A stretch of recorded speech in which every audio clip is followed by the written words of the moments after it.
I have Gina calling in from Boston. We spoke to Gina a couple weeks ago, and she talked to us because she was literally one research paper short of getting her nursing degree.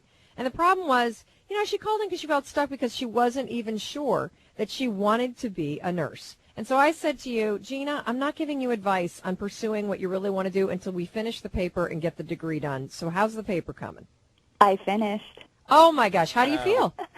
I feel great. Actually, I'm holding it right now. After I talked to you, I got to hand deliver it to my professor. So, fantastic. Yeah.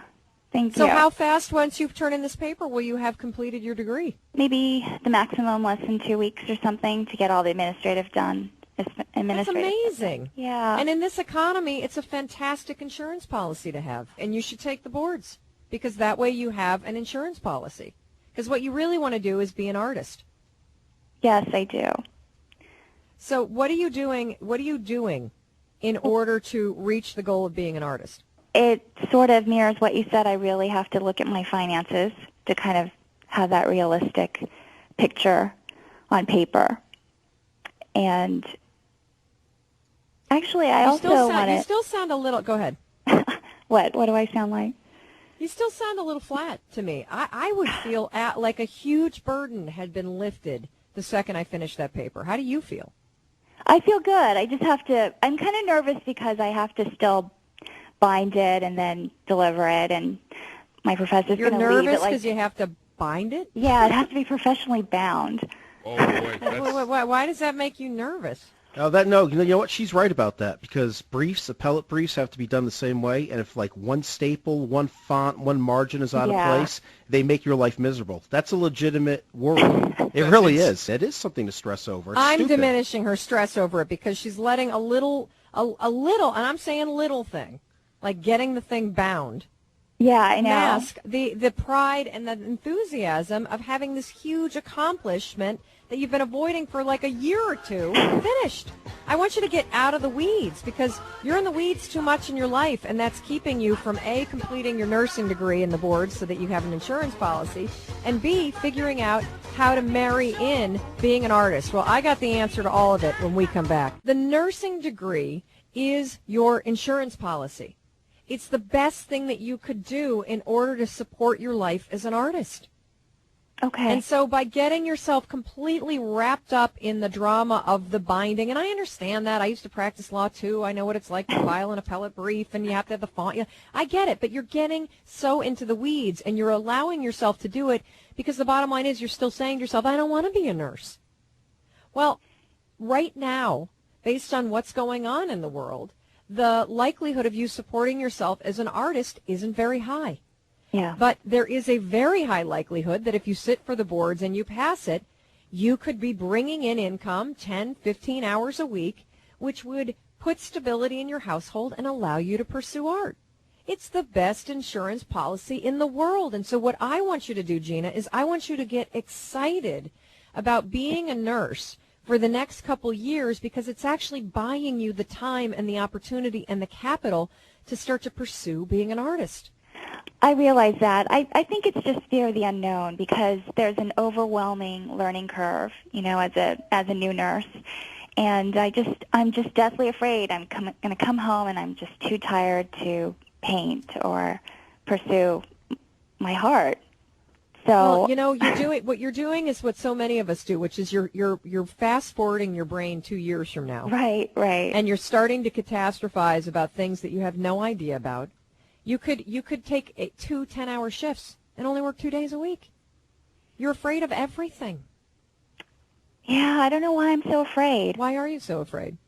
Well, you touched a point when you said, why do you sound so flat?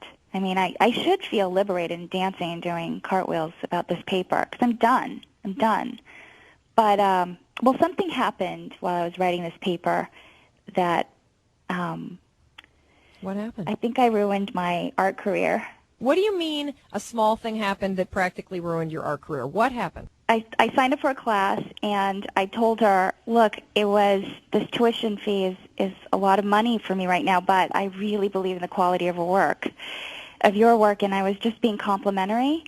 So she emails me back and says, I can't take your money. She emails me returned my fee tuition and told me to go to the public library and do my own research or something. I kind of wanted her to bless my work, say that, hey, look, everyone, look at Gina's, website or something like that. And I wanted to compliment her saying that, hey, these are, it was expensive, but I really believe in the quality of your work, and I'm looking forward to your class. And I think she interpreted that negatively. And that destroyed your art career? That's ridiculous. Well, because it would have been nice to... No, listen, there's two things you can do here. You're letting fear run your life. You're like a little deer in the headlights, afraid to make any move at all. You're so afraid of making the wrong step that you take no step. You've got two choices with this broad. You either pick up the phone or send her an email or show up at her office or show up the first day of class and say, I'm sorry, you must have misinterpreted my fumbled compliment. I'm here to take the class. Here is my check. I believe in you so much, I'm willing to pay money I don't have. Yep. Or you let it go. It's time to step up and go after what you want. And by the way, one person not liking you means jack, you know what. Yeah. Along the way, there will be successes, there will be failures, there will be people who are jerks. There are lots of people that don't like my show, and there's many, many more who love it. You can't pay attention to those people, but you could show up, and you could explain what happened. Yep. Do you know how many times I've failed? How do you do that? It seems not the failure bit, but how do you, as if no one else believes in you, you have to believe in yourself. Yes. Where do you build that kind of muscle? I guess you failing fake it. A lot of times. You fake it. You'll never feel it. You will never, ever, ever feel it. You have desire, and you use your desire to go after what you want. Those moments where you don't feel good enough, you have to just tell yourself, I deserve to be here. I am good enough. You got to create your own mantra. Right. I am a successful artist. Screw you. I want you to show up at that woman's first class and bring your check and say, I'm sorry we had a misunderstanding. I love your work so much. I am going to pay to be here even though I don't have the money. That's number one. And in the meantime, will you go bind your thing? Yeah, I will. Excellent. All right, call me back after you do both of those things, and I'll keep kicking you forward because you need it.